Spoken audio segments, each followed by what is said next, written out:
This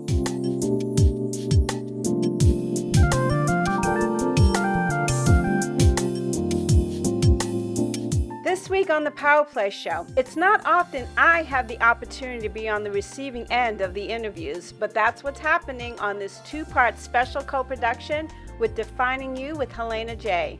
We discuss how I got into this business, when I learned my purpose, and of course, my film project, More Than Our Skin. So here is part one of Defining You with Helena J, next on the PowerPLAY Show. From the studios at Hull Bay Productions, this is Season 3 of the PowerPLAY Show. Now, here's Tonya McGrath. Hello, everyone. Welcome. So today we are doing something a little different. In this episode, I'm going to talk with a fellow podcaster about our experience on this podcasting journey and the things we've experienced along the way. But you know what? Before we get into it, I'd like to get into her backstory. So let's get right into it. My guest today is Tonya McGrath. She's the principal owner of Hull Bay Productions and host of the PowerPLAY Show podcast. She is very creative. In fact, she's a multi-award winning producer, director, and editor. She also has almost 30 years of production experience, which started at PBS flagship television station, that is WGBH TV in Boston, one of the best television station in Boston. When you talk about quality, you go to WGBH TV. So let's bring her in. Hello, my friend. Welcome to the Defining You podcast. Hello, my friend. It is so wonderful to be doing this with you. Thank you for that great introduction. When you said 30 years, that always kind of like, I have to look over my shoulder, like, who are you talking about? Because it just seems like I've been doing this my whole life, and I really have, I've been doing this my whole life. So, but it's great to kind of do this co-production with you because absolutely, I think that we both have some very interesting stories to tell. So, let's get right into it. And I wanted to, for my audience, just tell a little bit about your journey and what got you to your podcast, Defining You. Most definitely. Well, I have a background in broadcasting. I came from the island of Dominica, and before I moved to the United States, I worked on the radio as a radio personality. And so I moved to the United States. I decided that I wanted to further my education, which is why I came up here. And then along the way, a lot of things have happened during that time. I went to school, graduated, got into the industry, and found a lot of different things that happened along that way, which we'll get into. And then I got into corporate, and then I'm now into healthcare. But just recently, I started my podcast, and it is something. Podcasting is, as you know, it's a new platform. Yes. And so going from radio and getting into this digital platform where you have this audio interviews that people can take with them wherever they go. And so it's very convenient. You have a mass audience, and it is something that I always wanted to do. I feel like this is what I was meant to do. I may be doing other things, but you know what? This is what brings me joy. And so I started recently, although, I had a lot of trepidations in getting into it. After not being in the industry for so long, so many things you get involved, that it's very involved. And so I jumped right into it, and so far I am really enjoying it because although it's a lot of work, it's a lot of work. I am actually really enjoying the ride. So we'll get into more about our journey and our experience. But, I just want to say, this is something, if you want to do something, no matter how much fear you have, I think you have to take that journey and step right into it, because if you don't start, you will never begin. So now I've given you and your audience a little bit about myself. Why don't you tell us about you and how you got started? Sure. So, I am a second generation television producer. My mom was an extraordinary producer in television Oh, growing she up. was. I She didn't know was. that. Yes. Wow. So I spent my high school afternoons going to the television studios and hanging out with her. And one of the things I loved about watching my mom is that she was in charge.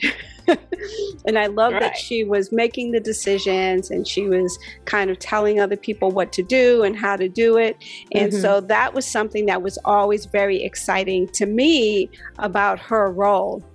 And really, when I decided, I originally was going to go into television I was going to go to school rather for education, and quickly decided maybe that's not for me right now. I took a job at WGBH as a receptionist and just was so wonderfully consumed with the creativity and the process of what everyone was doing there at WGBH. It's still very much someplace that I hold very fond memories of, and it really afforded me to learn all of these skills.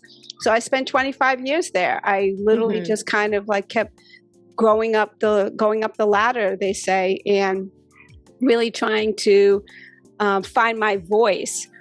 And I realized producing and directing and editing as long as I did, it really wasn't my voice. And so in 2019, I started thinking about, well, why don't I do a podcast?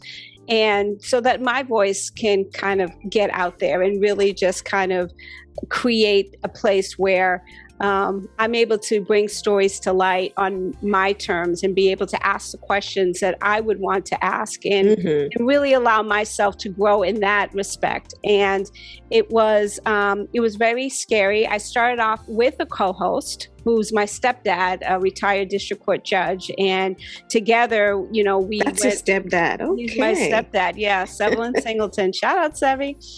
So we started this podcast together.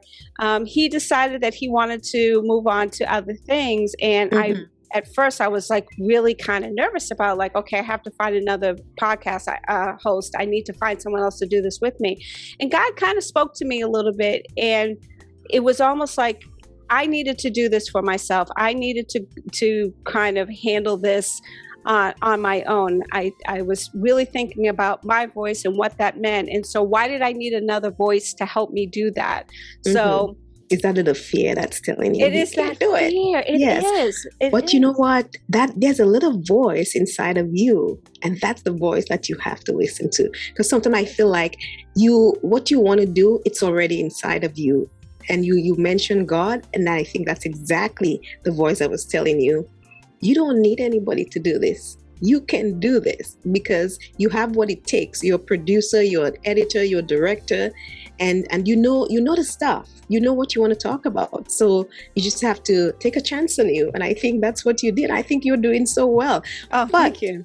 Before we jump right into all of these wonderful things that you've done and that you are doing, I want to go back to something you said earlier. You said you wanted to go into education, and then you ended up working at WGBH as a receptionist. So first of all, why did you change your mind? Well, for me, as with many other people, my biggest influences growing up were my teachers, particularly my English teacher, Beverly Smith. And the way she made English make sense to me, not that, learning how to read or write, but really appreciating literature, really appreciating the knowledge of reading and what that meant and doing things that were extraordinary in terms of just challenging our minds. And that always stood out for me. And I did tell her when I graduated from high school, I said, I want to be a teacher. I want to do to other children what you did for me. However, I did an internship as a teacher's assistant, and I was completely overwhelmed. I was very young looking as an adult. So there were like a couple of times I was confused as one of the students, one of the high school students. And it was quite overwhelming for me. I don't think that maybe I tried to do it too young in my career, because I was like 22 or so, and I was like, I just don't want to do this. It was just too much. So, go ahead. Yeah, so I said, but I still want to be able to impact people with stories, right? And so I talked with my mom. She said, well, there's a receptionist position. It will get you in the door. So I got in the door, and the rest was history. Yeah, that's a really, really, really nice story. So I think what you're saying is that you were influenced by your teacher and you wanted to be like her, and you had opportunities to try it out and figured out maybe that's not where you need to be. And then you went into a television station and worked as a receptionist. Yes. And move up the ranks. Take us through that process and how did that happen for you? Because there might be people who are listening who might say, I want to get into television and I want to get in from the top. But for some people who may not be able to get directly to the jobs that they want to do, how did that work out for you? Tell us how that happened.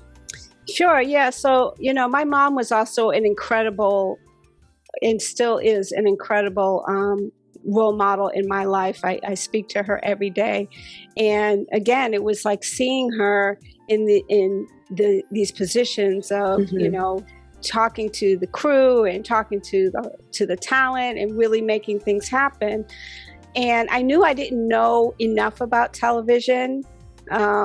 So I took the receptionist position, and it was humbling. It's a very humbling experience to just be answering phones and passing on messages. And remember, this was before, internet and email. So I'm really dating myself right now. And so it was really just, I observed what was happening around me. In my free time, I went and hung out in the studios because my mom was still a producer there. So I went and hung out in the studios. My lunch breaks after I was done, if there were productions going around, I went and I said, can I help? I'll go get coffee. I'll run errands, whatever you want me to do.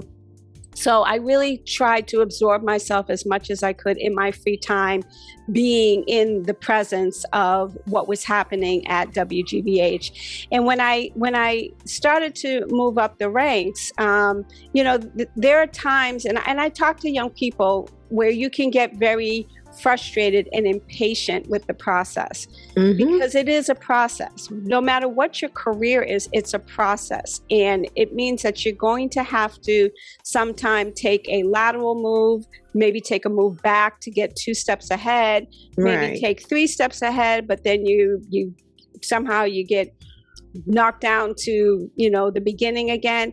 All of this is a very humbling process. And until you can understand that and really accept the path that is intended for you, you're going to be frustrated. You're going to be impatient. You're going to quit jobs and opportunities just because things aren't moving fast enough. So one of the things that I really was able to do was really understand what patience meant, because it took a long time. My last position at WGBH was supervising producer in the newsroom. So from receptionist to supervising producer. That's impressive. So patience work, Yes. And humility. Humility is very important. And patience. Young people wants to get there, and they want to get there fast. So patience. If you have patience and you do what is necessary, you will move up the ranks if this is something you really want to do. So tell us about the supervisory producing role that you have had, and some of the work that you did at WGBH. Yeah, so I spent almost 20 years directing the show Greater Boston with Emily Rooney, along with some other local productions that were happening at the time. And I think that's when you and I met many years ago. Yeah. And the supervising producer that we had was leaving, and I always felt like I did have a leadership role in the newsroom. I was there probably the longest than anyone else was there. I had grown up at WGBH. So I think when the opportunity came, I was very excited, but I also realized that there was still so much for me to learn.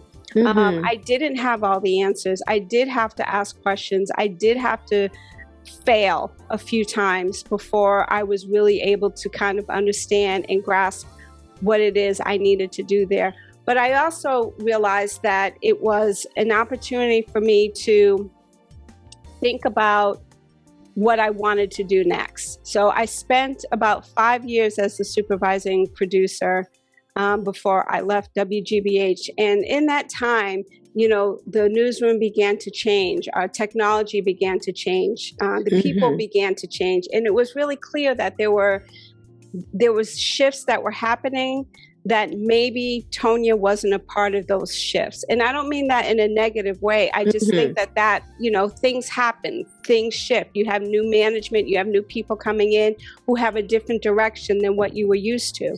So for me, I started to think about what my next step is. And I always wanted to produce films. And I prayed about it, and I talked to my husband about it. And in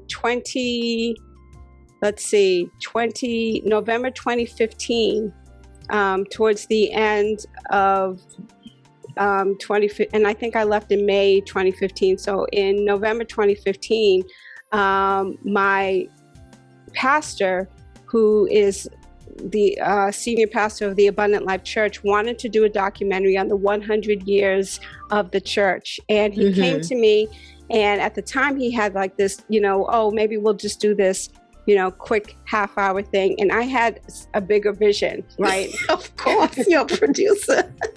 If you're going to do the work, you're going to do the work right?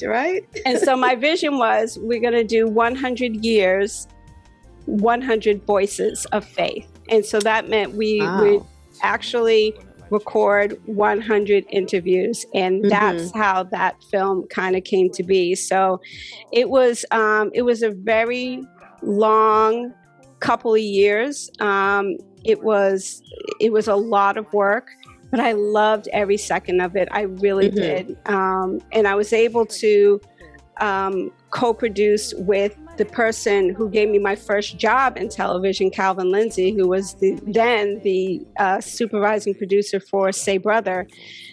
He had already left GBH far long before I did, and we were able to kind of come together and do this film. And he's actually co-producing my current film with me as well. So which we'll get to, yeah. So that's kind of really how I decided to make that transition out of GBH. I really wanted to do a film and see if I had the, again, patience, humility, to do something like that, and I did. So what would you say was that? I know you talk about there was a shift in the industry, and then you're making decisions, right? You're making big decisions to move on and to do other things. What is it, would you say, that was inside of you that told you this was the right time to make that move? I think it was a couple of things. I think that there was the management at WGBH, particularly in the newsroom, was changing. And I saw that my role, what used to be my role, was starting to shift, and not from my own doing. It's just, and that's what happens. That's what happens in the industry. The industry changed. It's not personal. Although there were a lot of things that I took personally. It was a bit of a painful time for me, but I knew that if I had to be obedient with what the steps that God ordered for me, then I needed to accept it and then move on. And so, we had a lot of younger producers and reporters. People were now doing, their reports on their iPhone. So not as many editors were needed. The change in how the show was being directed and edited started to shift. So my role just kind of started to diminish a little bit. And had I not really kind of, and I didn't at first, I'm going to admit that I didn't at first. It was very hard. It was very, very emotional for me. I didn't understand it. But I think now when I see these things happening in my life, I understand what the greater purpose is. Right. Because I left GBH and I felt like, okay, I still need to make money. So I took another job in public service, working for a city administration, and then took another job in city administration for another town, and still producing. No, this was absolutely administration stuff. This had nothing to do with my creative process. And God was talking to me. And so he fired me. God fired me. I had never been fired before, right? And it was because I think that I knew that that's not where I wanted to be, right? I made this whole declaration, I want to make a film, but when the film was over, it's like I felt like I needed to do something more. But I didn't know what that was. And I had this idea that, okay, I have to make money. I can't just sit home and create and try and build something, which is what I'm doing now. But I had to, again, kind of get, slapped back several more steps so that I could understand what my greater purpose was. And, and I love the title of your podcast, Defining You, because that was a very defining moment for me. I went to work, I was fired, and I thought that, oh my gosh, I'm a failure, I'm this, I'm that. And that wasn't it.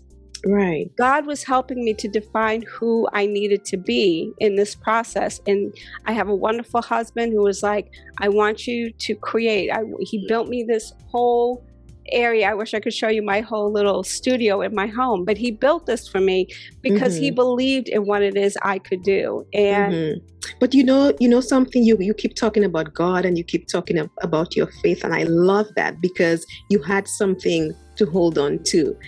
Things were happening around you, but then that breakthrough came in. And your husband is also, sometimes we have to look at the people right around us, because those are the people that God put right there to help us to get to where he wants us to. So I'm glad that you are mentioning, although you got fired, you looked at it and you said, you know what, I probably am not focusing where I should be focusing. And then you got into where you are today. So how did you get into, when did you decide that you were going to build your own production company? How did that come about? That kind of came about in the first, as we started to work on the first film, 100 Years, 100 Voices of Faith. And one of the things that I told my husband, I was like, I felt something speaking to me. I felt like that there was a bigger purpose that I had for myself.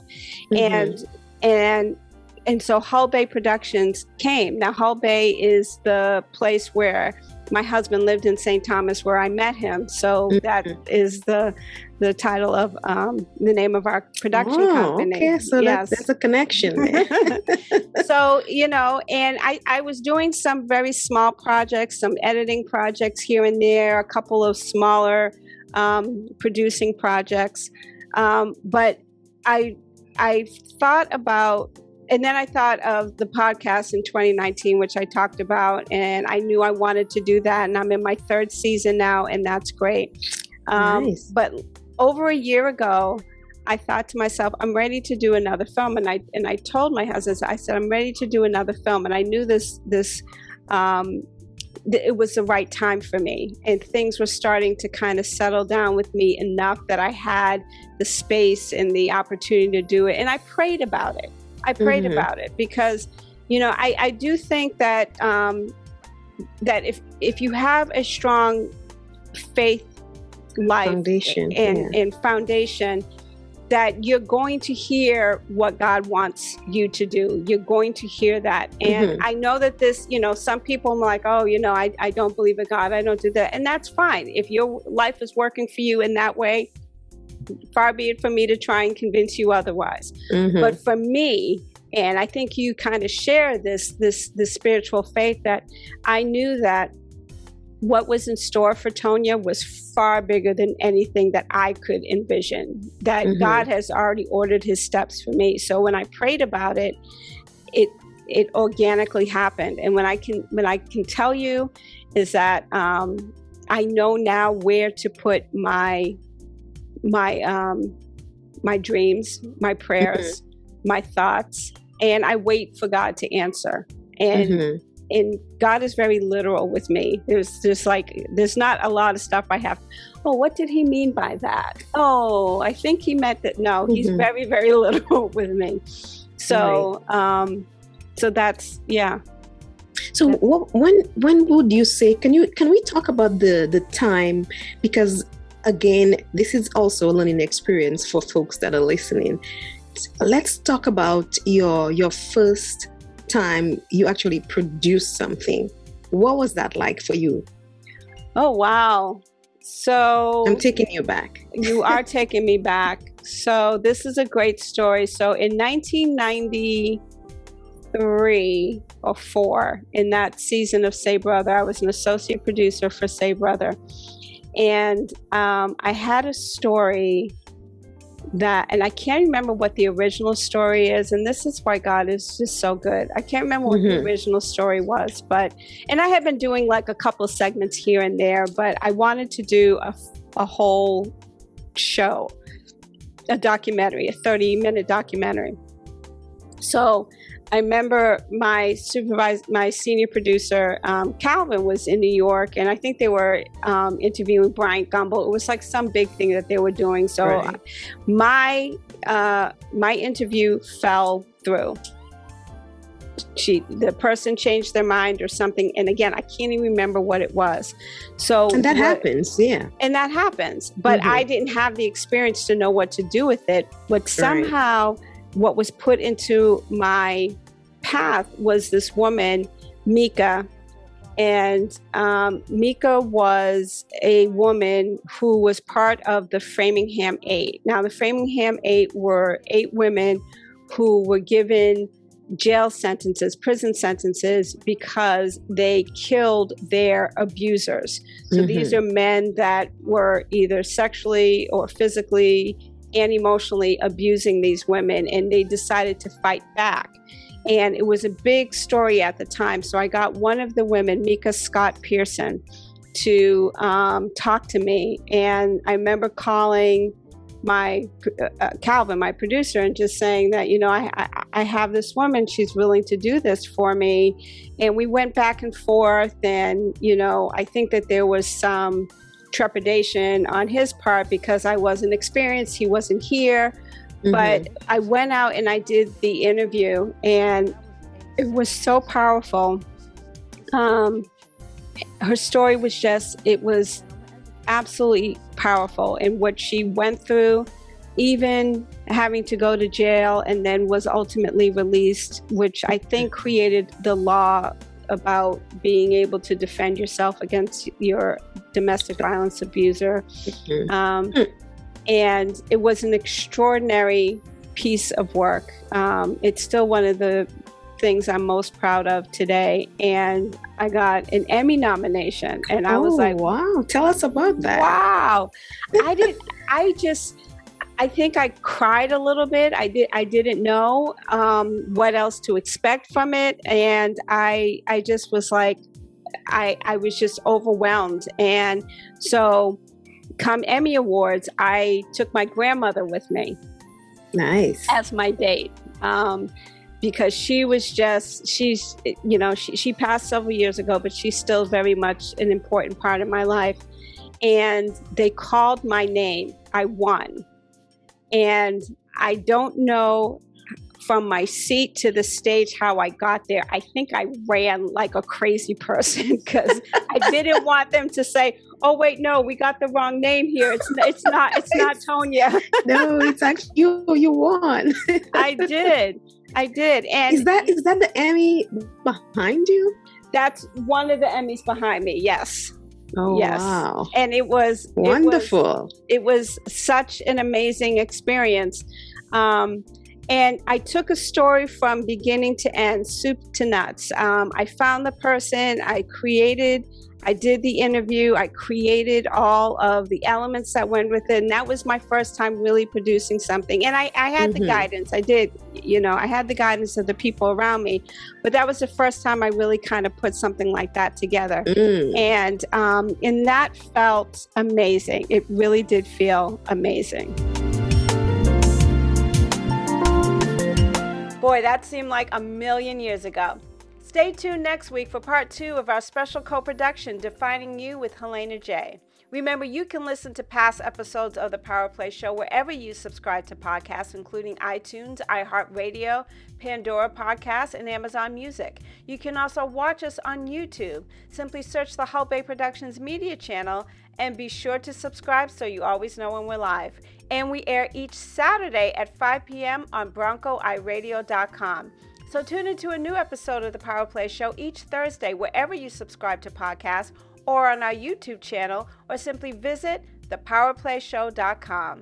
Until next time, I'm your host, Tonya McGrath, and thank you for tuning in.